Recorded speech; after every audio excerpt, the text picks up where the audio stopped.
Robert Plank Show, episode 81, Kindle Publishing with Dave Koziel. Hey everyone, I want to welcome you back to the Robert Plank Show. This is the internet marketing podcast where we talk about making money. And today we have a very special guest on. His name is Dave Koziel and his website is publishwithdave.com. And we're going to talk about publishing on Amazon Kindle, which is their digital bookstore. And the greatest thing about Amazon Kindle is literally if you have an idea or you have a book half done, all the way done, whatever, Amazon only wants from you the title, description, a Word document, what to price it, and basically you are now a published author on Amazon. And so we have Mr. Dave Koziel on the line. He's going to talk us through how he makes between $10,000 and $30,000 a month from playing around and publishing these books that he makes out of thin air on Amazon. And what I really like about Dave is today he's going to reveal a lot of his deepest, darkest secrets when it comes to Kindle. He's going to be sharing some real numbers because honestly, what frustrates me about a lot of people teaching Kindle is they leave a lot of stuff out, or they teach you to slave away for a year making your one single book, or they don't even want to reveal to you their niches or the books. But Dave today is going to be talking to us about some real stuff, some real strategies, some real fun techniques and things on how to make money from Amazon. So is there anything I left out about you today, Dave? No, you pretty much covered it, Robert. Thanks for having me on. I appreciate you doing this, and I'm excited to share what I got with everybody. Awesome. So this whole Kindle thing, how long you been doing it? Well, I've been doing Kindle publishing ebooks on Amazon since about October 2014, and it actually wasn't how I got started with making money online. Before I was doing publishing ebooks, I was selling physical products on Amazon and eBay, and I kind of ran into a little bit of trouble with that. I wasn't really enjoying it so much, and I found some videos on YouTube about some people who were making big money doing this, and it wasn't the way that you would think it would be. Like you said, it wasn't the people who were spending a year slaving away writing one book and then publishing it. It was people who were actually hiring writers, ghostwriters, to write books for them and then publishing on Amazon and making big money. And that really intrigued me. Is that the way that you make a lot of your books? You don't write them yourself, you just hire other people to write them for you? Exactly. And the reason it intrigued me was because if you're going to be writing your own books, which I have wrote two of my own books, however, the problem with that is it's very, very hard to scale, and it's very hard to scale fast, especially. It takes some time to write a book. I think that even doing it quickly, it takes about a few weeks to a month if you want to write a short book to get it done. However, with the method that I was finding out about online and that I actually have used to make a lot of money is I hire the writers, and I hire multiple writers at a time. So my writers are pumping me out books on a weekly basis. Some of them takes 2 weeks, some of them takes a little bit less, but the idea is that you can have multiple writers writing for you at one time to create the content for you so that you can scale this business up and publish a lot of books in a short period of time. And this is awesome because I don't know if you were around for the days when article marketing was a big thing or the hmm days when AdSense were a big thing. Like this used to be the way to make money. You go and outsource it or find some cheap labor and get an article made for $5 or a site made for $10, and just that one article or that one site would only make $1 a day, but you have 10 or 100 of them, and then now you're cranking away. So you mentioned that, so you hire people out to write a book for you. It takes about 2 weeks to come back. So I mean, what kind of size book are we talking about, and like how much does that cost you? Sure. The books can range anywhere. They're shorter books. No, we're not talking about 300-page books here. We're talking about books that are anywhere between 6,000 to 12,000 words. That's generally the length that I recommend, especially for people who are getting started, because I approach all of this. This is important to note too. I approach all of this as a business. My goal with this is to make a profit. My goal isn't to actually create a best-selling New York Times selling book. My goal is to, with every book I publish, to make a profit. And you have to really take into consideration your cost. So for example, it's going to cost me more money to have a 12,000 book written for me as opposed to a 6,000 word book written for me. So what I like to do is I like to kind of approach this with the minimal viable product outlook, where if I can publish a book for only 6,000 words and it starts to sell well and I'm seeing traction and it's getting sales, then I can go back and hire the same writer again. Even you can even hire a different writer if you want to add more content to that book to make it longer and to increase the value of it. So generally speaking, 6,000 to 12,000 words is what I recommend when you're starting off. And you have to pay some additional costs too, such as you have to pay for it to get a cover made. You have to pay to do the formatting unless you want to do it yourself. You're going to have to pay for a virtual assistant to help you with the marketing and getting some reviews for it, unless you want to do that yourself too. But generally, you're talking in the ballpark of anywhere between $80 to $150 per book to get you started. That's kind of a good starting point. Okay, so 80 to 150, and then, I mean, what would you say on average, or like what would you expect a book like that to make? The amount you're going to make per each book is going to vary. Kind of what I was saying in the beginning. Some books just take off. It's kind of like this. For those of you who are familiar with the 80/20 principle, whenever you publish a large library of books, for example, I have between 60 to 80 books that I have had published throughout doing this whole process. And the minority of my books end up making up the majority of my income. But just to kind of give you a general kind of guideline, a bad book for me, this is a bad book. And keep in mind too, this is just the Kindle ebook. We can talk about this a little bit later if we have time, but I also turn those ebooks into paperback books and audiobooks, which makes me additional money. But just as an ebook, I can generally expect even a bad book for me to make around $20 to $25 per month. And a really, really good book that does well, I can make in the hundreds of dollars per month. Nice. So I mean, so some books, I mean, the cost that it took you to make it, that's what it makes month over month. But even kind of a dud, you still break even after 3 or 4 months. Yeah, exactly. Over the course of a year, you're still going to make profit on the book. You're still going to get your investment back. It just might take you 6 months to get it back as opposed to the 3 months if you have a better selling book.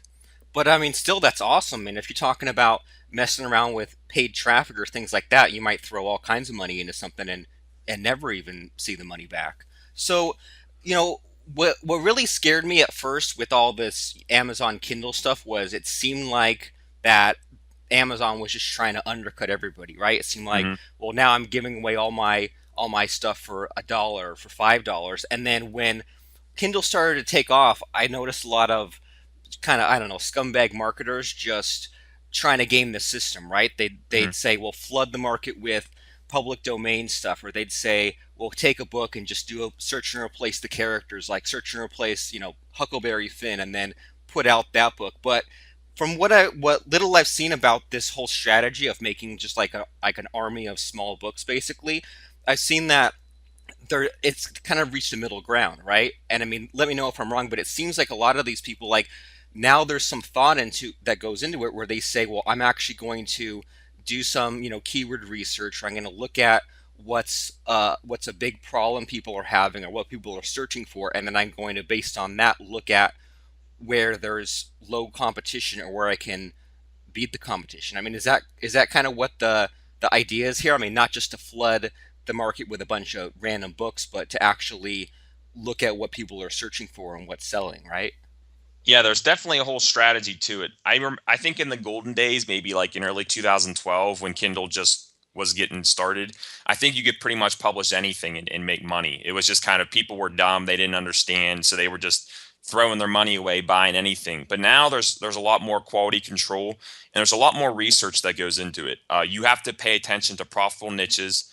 You have to do extensive keyword research, and this is all stuff that takes some time to learn. And also, too, another important thing is you have to pay attention to the quality of writer that you're hiring. Some people like to try to hire writers from the Philippines and countries like that who don't speak good English, and then the book that they write is complete crap. If you go through it, it doesn't even make sense. But if you treat it actually like you were hiring an employee, meaning whenever you're hiring your writers and your team, and you actually take the time, you can still find very, very high quality writers and virtual assistants and graphic designers for you to do all this at a very affordable cost. And I'm going to give you an example. I have this one book. The title of it is called Foraging. And if you don't know what foraging is, it's kind of when you go around and you pick plants that you can eat and that they have medicinal properties to them. And I know nothing about the book. However, I found a woman who was a stay-at-home mom, and she just wanted to be able to make an income from home as a writer. And she was a certified herbalist. She had all these different accolades, and I actually interviewed her on my YouTube channel. I have a YouTube channel. If you go look on there, you'll find the interview I did with her. And she wrote me this amazing book on the topic of foraging. And she was an expert, way more than I could ever be, or I would even know about foraging. And that book that she wrote me has made me hundreds of dollars per month ever since I had it published, which was like early 2015. So that kind of just gives you an example of the type of quality now and the way that you need to treat this. You can't just treat this as, like you said, publishing public domain books, which you can still do, but you have to make special alterations to them to be able to do. But for the most part, if you want to be able to make good money doing this, you have to publish quality stuff. You have to take time. You have to treat it as a business. You can't just throw garbage up on the Kindle store and expect it to sell. Well, and I mean that's good and bad news. It sounds like, because I mean you do have to. It sounds like you have to put in a little more of a thought process, but it also weeds out the people who aren't thinking. So you mentioned like this foraging example. So it makes me curious. Like, what is your thought process when you're going to make a new Kindle book? I mean, in a couple different kind of avenues there. Like, one thing I'm kind of curious about is, well, do any of your books sort of connect together? And then the other thing I'm curious about is, I mean, how do you even come up with something like foraging? Do you like browse a category or just choose something at random? I mean, like, what's your thought process when you're making a new book like that? Yeah, I can explain both those questions. The first one is yes, my books do connect. What I work on doing is I create a fake pen name around, for example, my one that I talked about with this foraging book is his name is John Franz, Franz. And it was just some name I created, not a real person. And what I do was I create like a little persona about him. So if you go look, he actually has an Author Central profile. And I actually create books that are fitting for his pen name, for his profile. So, for example, John Franz talks a lot about herbal remedies, natural remedies, some self-help stuff. I don't I don't publish books under that John Franz pen name that are about business. I just kind of keep them within the niche that I carved out. And the way that I found that niche and the way I go about determining what books that I want to publish is I'm purely looking for what is profitable. I don't publish books that I just because I like them, just because I think they're cool. I'm purely looking for a book that I know that I can publish that's going to be on a topic and niche that I can make money from. And you don't really have to do much research to find this out. All you really have to do is go to Amazon. Amazon, the good and bad thing about publishing ebooks on Amazon is that all the information is right on Amazon as far as what's selling, meaning you can check the sales ranks, you can see how well a book is ranking in the search results. The bad thing is that it's easy for the competition to be able to see what you're doing and copy you. But all I do is, this is a simple process.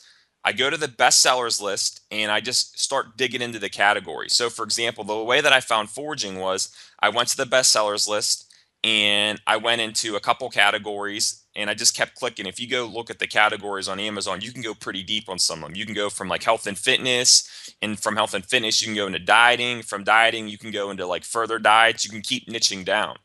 And what I ended up doing was I just found in the bestsellers list, I found a book that was about foraging, not mine. I didn't have mine published yet, but I found one that was selling very well. And I thought to myself, I don't think that I think I can make a book similar to this one or better. And if this book is selling, it's a proof of concept that it's selling. If I can make a better book than this one, if I can market it better, if I can pick better keywords, which are things that I learned how to do, I know that I can make at least the same amount of money or better. And that's kind of the similar process that I use for each of my books that I publish. And I didn't even realize how crazy this was because I just looked up John Franz, his Author Central page, and I mean, there's like, yeah, there's a whole bio about him. There's like a stock photo of him sitting on a bench Mhm. with a bike and his wife, and it's like, I mean, it's pretty crazy. Like, I knew that you could publish a book and you could publish it under like any kind of name, but I didn't realize you could create a whole persona just around this one like fake identity. That's kind of cool. So, all right, so you look at these books, you kind of stumble on things that are already like proven to sell well, and you kind of make a better mousetrap. So, I mean, how often do you make a new book? Like, is there a schedule or is it just whenever? I'm at the point now where I have about 60 to 80 books published, and I'm not actively publishing new books on my own. And that's one thing that I recommend to people too, is when you're first getting started, don't just think that you're going to publish unlimited books and you're just going to keep going and to make as much money as you can. You need to have a goal from the beginning. Like, okay, I want to make $10,000 per month. And then you just keep publishing books up until you get to that point, because there's a lot of other ways that you can make money from publishing ebooks, not just from the act of publishing themselves. So what I've done is, in my business now, I've got to the point where I got my 60 to 80 books out, my ebooks out, and now I'm using that same exact content, which is really important. A lot of very smart internet marketers do this. They reuse their content. And as I talked about earlier, I publish them on paperback books on a website called createspace.com. I publish them as an audiobook on a website called acx.com. I also, within the books, use them to generate leads for an email list. And then from that email list, I sell affiliate offers to them to make money.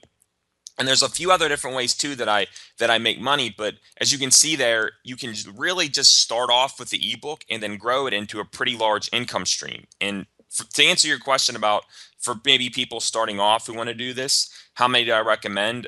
I was at my peak publishing around 3 to 5 books per week.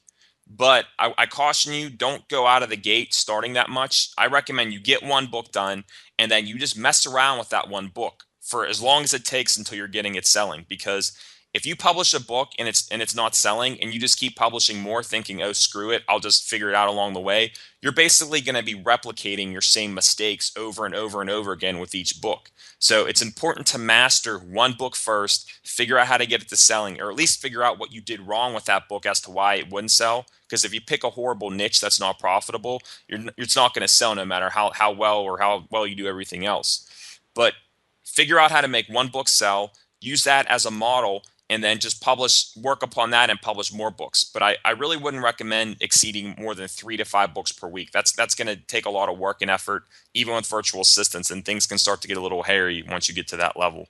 I mean, it seems like it, right? Because you have to manage who's making the books and manage all these covers and manage all these promotions and things like that. But I mean, and that makes sense, yeah. And then if you make a book, and yeah, like you said, like there's some books where it seems like if it's a bad niche, it doesn't matter how hard you try or how hard you market. Like if you make 10 more bad books like that, I mean, that's just circling the drain, going more and more downhill. So you mentioned about, as we got started here, you mentioned about your virtual assistants and about the marketing and things like that. So I mean, do you want to talk about that, about like the marketing and the reviews and all that kind of stuff? Yeah, sure. What I did whenever I was at my peak, when I was publishing 3 to 5 books per week, I actually had a team of, I think it was about at least 5 virtual assistants working for me. And by virtual assistants, I also do mean writers too. And I'll kind of give you a breakdown of how that worked. So obviously I had my writers. Then I had a graphic designer, which I just found on a site. It was odesk.com at the time, but now it's upwork.com. I had someone that I also hired, another virtual assistant, which we're at 3 now, who formatted the books for me, because that's a skill in itself. That's kind of a pain to do, but you can learn to do it yourself. Then I also had a virtual assistant who uploaded the books to me on the createspace.com website as a paperback and also uploaded it on acx.com as an audiobook for me. I had that part of the process. And then I also had a virtual assistant who helped me with the marketing and reviews. And I'm going to touch on that a little bit because that's one of the most important parts that I think people struggle with and is vital to your success, because your reviews are your social proof. You need to have reviews on your book to make it sell. If you just publish books, you could have the most amazing book in the most profitable niche, but if you don't have any reviews on your book, then it's not going to sell. And Amazon has really cracked down recently over the past few months on reviews. So it can be very, very tricky for you to be able to get them. And I'm going to give a few tips on how you can get them and how you can train a virtual assistant to do this for you. One of the ways you can do it, which is completely allowed by Amazon, is doing honest review swaps, meaning you go to another person who has a book and you both read each other's books. You can skim through, you don't have to read the whole thing, and then you leave an honest review for the other person. That strategy still works. It's allowed by Amazon. The problem is you can't have a virtual assistant do this and who's just going to be doing it with other virtual assistants, because that's going to send up a red flag with Amazon of two people with two fake accounts, basically, that their whole goal is to just get reviews. That's going to be trouble. Your reviews are going to get deleted. You don't want to do that. So if you have a virtual assistant doing that for you, you need to make sure that your virtual assistant is a real person, not some person that's from the Philippines and creating fake Amazon accounts. Someone who literally is actually a Kindle reader, has their own Kindle account, who enjoys reading books, has a legitimate account that they buy stuff from on Amazon, and then they're seeking out legitimate people, other people like themselves, just like me and you, who have an Amazon account and buy stuff and get reviews that way. That's one way to do it. And I'm going to give one other way real quick. Another way you can do it, which is actually probably the best way I recommend, is if you have a book that you publish, say for example, my foraging book. What you can do on Amazon is, if there's someone else with a similar book to yours, which there should be because you shouldn't be publishing a book that's not already out there and is proven to be profitable, you can go to the reviews on their book.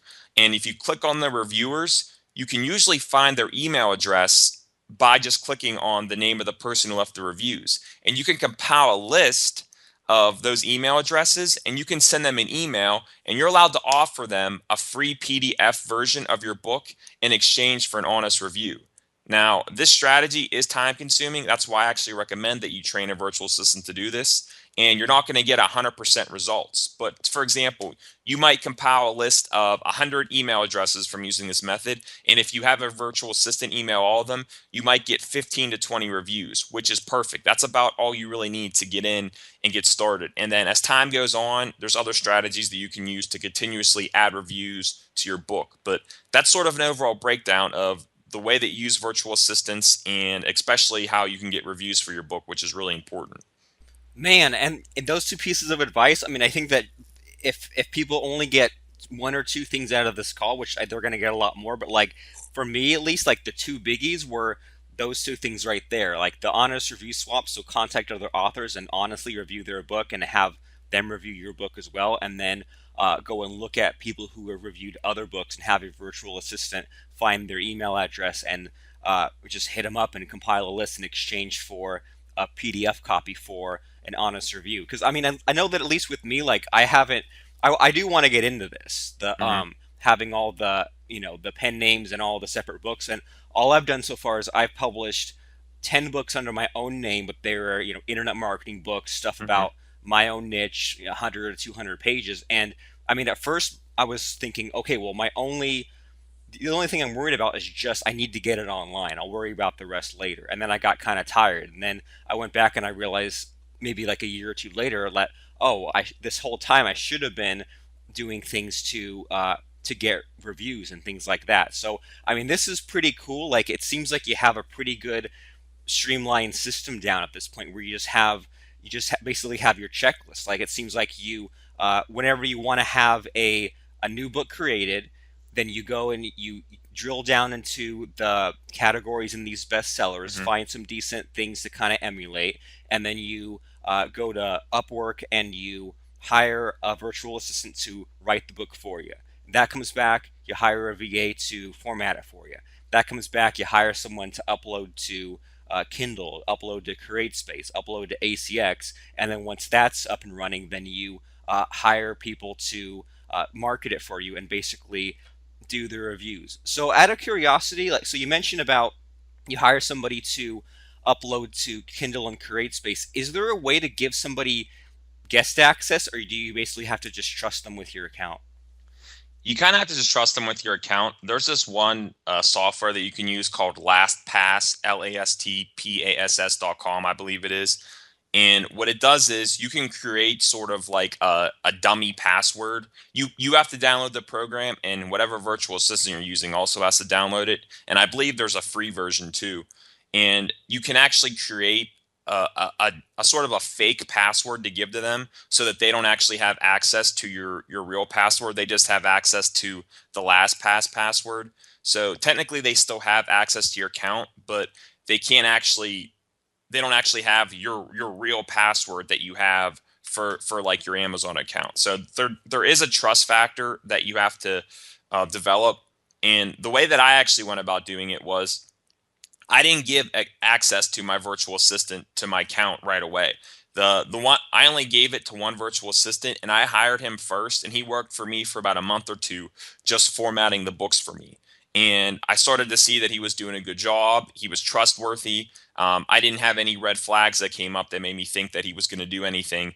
And then I just gave him access to it. I gave him access to my CreateSpace account, which you can create a different password for your CreateSpace account than your Amazon account. And once he had access to my CreateSpace account and I realized that he wasn't doing anything bad, he didn't mess anything up, then I also gave him access to my Amazon account, which is the same account that I buy stuff on. So technically he could have went and purchased anything he wanted if he really wanted to, but he didn't do that. So that's kind of the process that I went through to trusting a virtual assistant and giving them access to my accounts. And I guess if you think about it early on, if they only have access to your create space and they mess something up and you want to kick them out, you can always reset them. Even if they change the password on you, you control your email address, so you can just reset that, I guess. Yeah, exactly. So that's what I'd recommend doing. They can't really do much. Your CreateSpace account is not connected to your Amazon account, so there's not really much damage they could do except delete all your books or unpublish all your books or something. But that's not really that big of a deal. You can get that fixed pretty easily. Because you have or, I mean, is that because you have the Word document saved, or is there a way to get it back out of the trash? Well, it's mainly because you have them saved. You might be able to contact CreateSpace, and if they would delete all your books or something, you might be able to get them to bring your book back somehow. But the biggest thing that you'd probably have to worry about is a virtual assistant stealing your book. But I don't think that there's a way. I don't know this 100% for sure. I don't think there's a way that they can actually. Well, I guess you would have to send them your file to upload to CreateSpace. So technically, they already have access to your file. But that would be my biggest concern with a virtual assistant and giving them your CreateSpace account is not them actually doing anything in your books, because I don't think that they would care to do that. It would be them taking your content that you give them and then selling it to someone else or using it themselves. And I guess if you're super paranoid about that, that could be like the one thing you don't outsource, right? Yeah, you don't all this stuff actually you can do. I'm just most people want to have the 4-hour work week and have everything automated. That's why I kind of explain it like this, but there was a point whenever I first started, like when I gave the advice to just on your first book figure out how to do everything. I did everything myself for the very first book that I published. And you can do this all yourself. You're just not going to be able to publish 3 to 5 books per week if you're going to be doing everything by yourself. You might only be able to do one book per week and to be able to do it and having to do everything by yourself. Well, yeah, and that's kind of the way that I like to think about uh, making a new income stream as well. Is that for the first few weeks, I mean, I'm just playing around, and I kind Hmm. of do want to do it the slow way myself, so that when it comes time to automate it, I know what goes into it, or I can do it all myself the first couple of times, and then automate a piece of it until one at a little bit at a time until I have that whole system down. And I mean, I really like this. Whatever this culture that's developed with Amazon Kindle. I mean, like we said, like Hmm. at first no one really knew what the heck to do, and it seems like it's definitely kind of settled into this something where anyone can make money doing this as long as you make a few decisions and do a few experiments and see where it goes. And I think something that's really kind of crazy is that this is one of those income streams, kind of like you mentioned eBay or Amazon FBA, where you don't even have to use your own name, your own picture, your own Hmm. list, credibility. You just kind of build in this other super high traffic marketplace and create something that the marketplace, like the website itself wants, but then also what all the customers want. And I mean, I really like. I'm glad that you shared all the details that you shared today, just because I mean, like we said, some people make things really vague, and whenever I'm getting into something, I'm like, well, I want to know at least the rough numbers. So it seems like Hmm. what we're talking about today is so you go around and you find some of these bestsellers, and then Hmm. basically you can expect in about 2 weeks to have your own book, a book of about 6,000 to 12,000 words, and Hmm. then with the whole process, about $80 to $150 per book. And then if you've done your keyword research right, if you do your marketing right, then basically what you yourself expect is for a bad book to do $20 to $25 a month, and then a good book to do about $100 a month. And so it's pretty cool because you can get started quickly and see some little results, and then just go in and repeat what works. So as we're winding this down, Dave, is there one particular mistake that you see when you're doing your research that you see a lot of these Amazon authors making? Yeah, the biggest mistake that I see people make is they choose poor niches and they choose poor keywords. And the niche thing can just be resolved by doing the process that I explained, as going in and doing the research on the bestseller list. For whatever reason, people just skip that step. And I see this all the time with the people that I work with, the people that I coach. They literally just try to publish books that they like, and you're not, you got to approach it differently. You have to approach it with the mindset of a business, and that you're going into this to make a profit. You're not doing this if you want to publish books that you like, that's fine, but don't expect to make money from them. And the second biggest thing that I see is people choosing poor keywords. Keywords is a topic that we could have a whole separate podcast talking about, but they are very, very important, because like you said, within Amazon, Amazon already has the customers. That's the beauty of this, and what you said that you like is that you can kind of be a behind the scenes person without your name out there, create a pen name, and leverage the traffic and buyers that Amazon already has to make money. But to do that, the buyers have to be able to find your books. And just like Google, Amazon is also a search engine. And for a customer to find your book, you have to make it easily accessible to them by targeting the right keywords that they're going to be searching for. So literally every single person I work with, the number one thing that I always have to help them with is keywords, picking better keywords, and then sometimes and a lot of times is also picking poor niches as well. And that makes sense. And it just in general, it seems like, at least for me, like if I'm making like a product or making a blog post or something, it's like if I think it's going to be a big hit just based on the gut feeling, it's usually not. And if I think it's the dumbest, most newbie type of thing that no one's going to want, then it really takes off. So it's like as soon as you remove the ego out of the equation, at least for me in general, like I mean, in internet marketing or anything else like that, like it's usually the opposite of what I'm expecting. So I mean, and that's huge. And yeah, and I wonder if that's just like an ego type of thing, or if they're just in a hurry or something. But I mean, that's huge. So, and the other thing too is, like you said, I mean, if you're building all these little Kindle books with a pen name, I mean, who cares if it's on a subject that you know or you love yourself anyway? If it's not even you making it; it's the pen name, right? Yeah, you hit the nail on the head. It's a mind thing. People think that they have to be an expert in the books even though they're not writing it, and they have all these things that messes up their mindset. You literally just have to completely detach your emotions from this and just purely think of it as, this is a business, I'm trying to make money, what do I need to do to be able to make money? And if you think of it from that mindset, you're going to make the right decisions that are going to make you money. You're not going to make decisions based upon what you like, what you think is the right way to do it, what you think is the right way to get into a niche. You have to follow almost like a formula, and that's going to lead you to being profitable. So yes, I agree with you. And I mean, I just love this whole call because I mean, there are a few steps and a few little tips and tricks and gotchas and things, but it seems like overall, this is a pretty dang simple formula compared to some of the other ways of making money online. So if someone was looking to get started with this whole, publishing on Kindle thing, or creating a bunch of little Kindle books, and they only had maybe over the next like 10 or 20 minutes, even if someone was just going to put in their first 20 minutes into this, what would you suggest they do for 20 minutes? I think they should go to Amazon.com, go to the Kindle store, go to the bestsellers list, and just do research for 20 minutes. See what type of books are selling. That is going to be your most important thing. Identify maybe one, two, or three books that are selling well, save them, and then just study them. Study, like, what did they use in their headline? What did they use in their title? What did they use in their description? What do they have on their covers? Because this is literally, this isn't rocket science. All you have to do is find a book that's already selling well on Amazon and literally kind of analyze it and pick it apart. Okay, they used this word in their title. Okay, they used these words in the description. Okay, they used this type of image in their cover.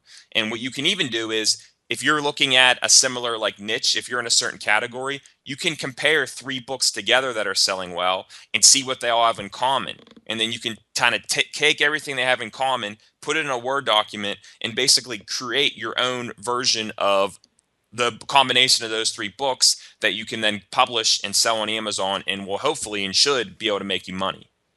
And that right there is freaking amazing, because it sounds like, because that way you're not just being a me too or a copycat. If you look at what the top three books have in common or what jumps out at you, then you're creating something that's based on what's proven to sell, but it's also unique. And the thing that I keep on hearing or kind of feeling circles back around to when we first started this call, where you're mentioning the minimum viable product. And Hmm. the thing that held me back for a couple years with Kindle was I didn't realize that. I didn't realize that you could edit.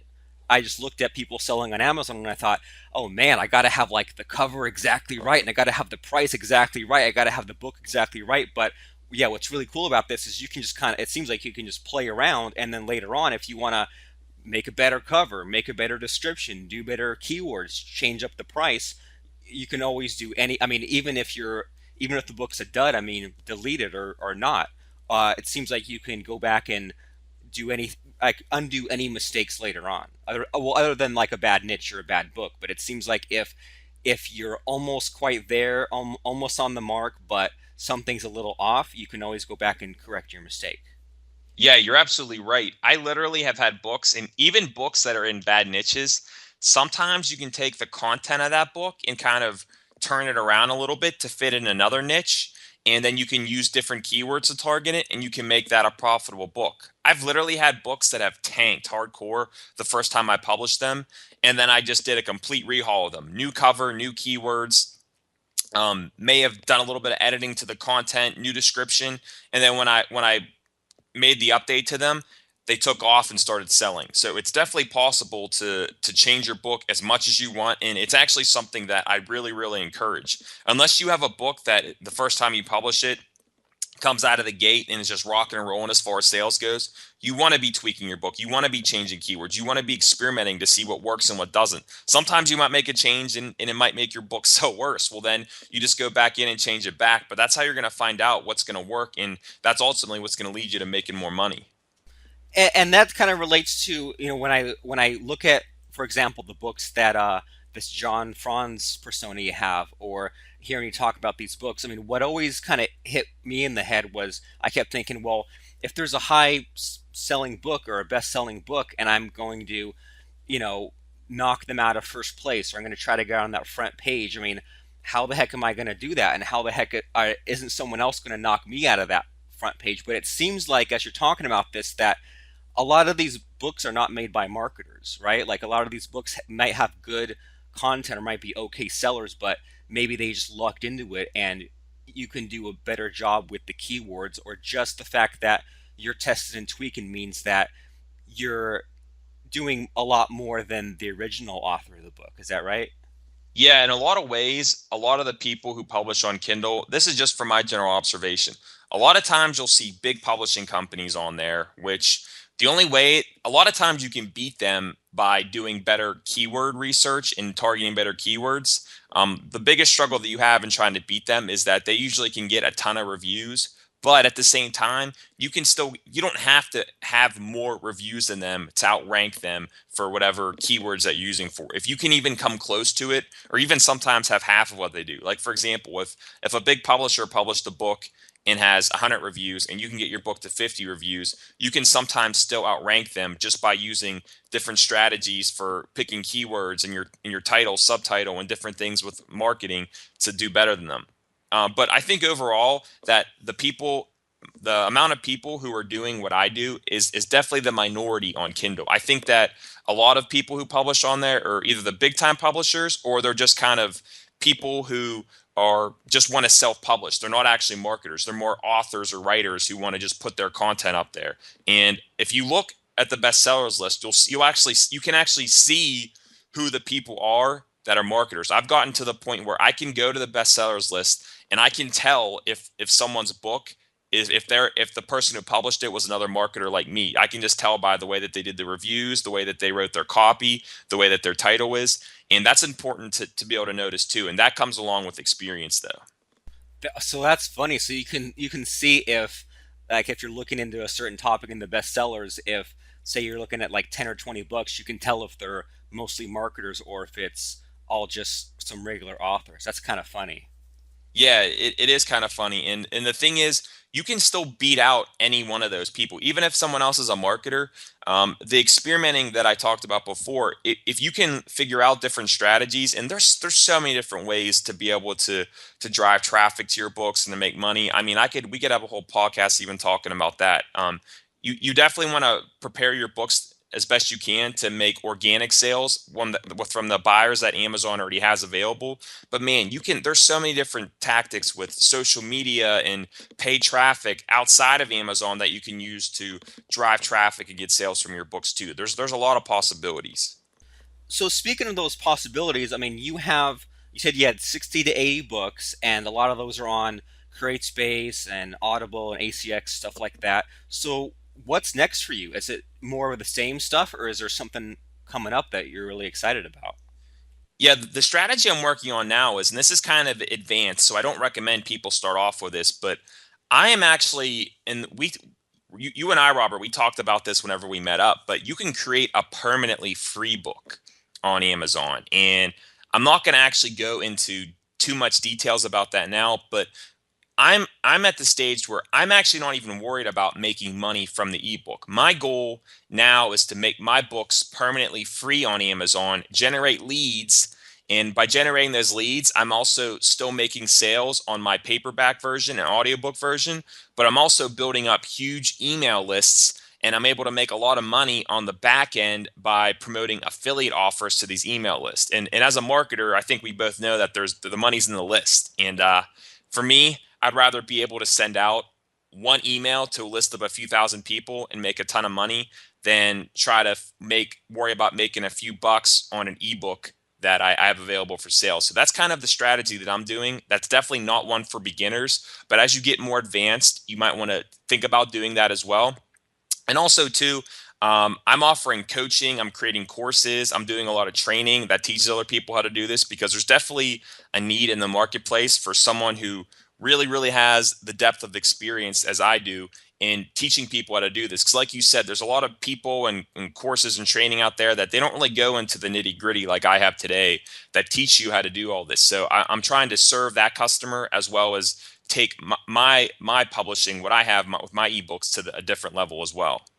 And that whole taking it to the next level, I mean, I've just seen I randomly seen like different authors show a few numbers or a few screenshots here and there, and like some of that stuff is crazy. Like some of these guys that make their books permanently free, I've seen some of their strategy, and they'll have like 10 or 20 books that are like always free, and we'll get like 2,000 downloads a day each. And I mean, man, if you combine that and get them off of Amazon, then now it seems a lot less silly, because at first glance you're thinking, well, why am I going to sell a 99-cent or a $3 ebook? And then I guess the short term answer is, well, who cares if it's $1 or $3 if you put $100 into a book and it makes your $100 a month back. But then now you have all this traffic, you get them on a list, you get them on these high ticket offers, you get them retargeted, you get them on coaching, all this stuff. I mean, now Amazon becomes a traffic source again. Now you're not only just living in Amazon's little land, but now they're using all this huge amounts of buyer traffic. Even if a small amount hops off and gets on your list, then I mean, geez, I mean, that's a huge place to get some new buyers there. So, I mean, you shared a lot of cool stuff today. And I mean, do you have any, I know you have a YouTube channel and you have a blog. Do you have any URLs or resources where people can find you and check out what you're all about? Yeah, if you're interested in getting any type of training from me, or actually, I even have a free case study. If you go to publishwithdave.com, that's just publishwithdave.com, you can get my free 5 video case study on how I made my first $1,000 per month from publishing. And my saying is this: if you can make $1,000 per month, if you can get to that point, then you can scale to 2,000, you can scale to 4,000. So I think that 4 figure mark, that $1,000, is the most important. So I have a free case study that you can get by just going to publishwithdave.com entering your name and email address. And I also recommend checking out my YouTube channel. If you just go to YouTube, actually, if you just type in YouTube/Dave Koziel, or you can just go to the YouTube search engine and type in my name, Dave Koziel. I literally have 50 plus videos, free videos on there that teaches you different strategies that I talked about today, and a lot more than that on how you can make money publishing ebooks.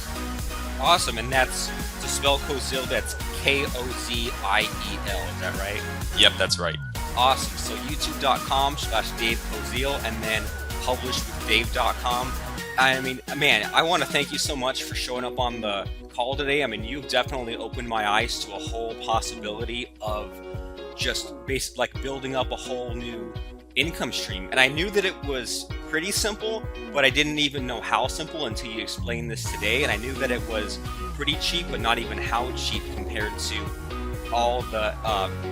just the momentum you can build up by having even just a handful of books or 60 to 80 books like you're talking about. So, I mean, I want to thank you so much for stopping by today. Well, thank you, Robert, for having me on. And like you said, this isn't something that is super complicated to do. Anyone can do this, and you don't have to make $10, $20, $30,000 per month like I did. I literally know people who make $1,000, $2,000 per month, and they're perfectly happy with that. I also know people who do this and make even more money than me. It just depends on what your preferences are. So you can get out of it as much as you want or as little as you want. So thanks again for having me on, Robert. Definitely appreciate it.